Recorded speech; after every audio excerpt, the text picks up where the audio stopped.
Many people ask what the difference is between filing a Chapter 7 bankruptcy and filing a Chapter 13 bankruptcy. In either case, the filing of a bankruptcy's primary goal is to put in place legal prohibitions, legal restrictions against the creditors that prevent them from continuing their normal collection activities. Think of it as a restraining order, a court order that tells the creditors stop calling, stop writing, stop the lawsuit, stop garnishing wages, stop freezing bank accounts. All the things that they're normally allowed to do under state law must come to a screeching halt. In the Chapter 7 context, we're proposing that these prohibitions go into place permanently by virtue of an order of discharge, meaning that none of the creditors will ever be paid anything under the Chapter 7 bankruptcy. The main difference with the Chapter 13 is a partial repayment plan.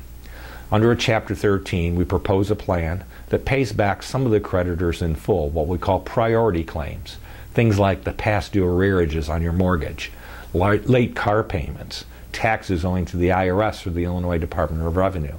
Those things will be paid in full. And then through this payment plan, some of the creditors will be paid a portion of what's owed them. The rest will be discharged at the end of the plan.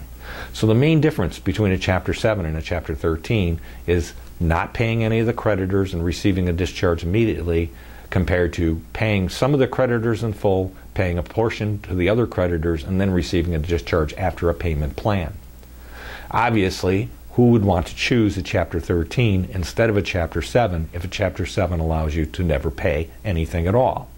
That comes up in the next section.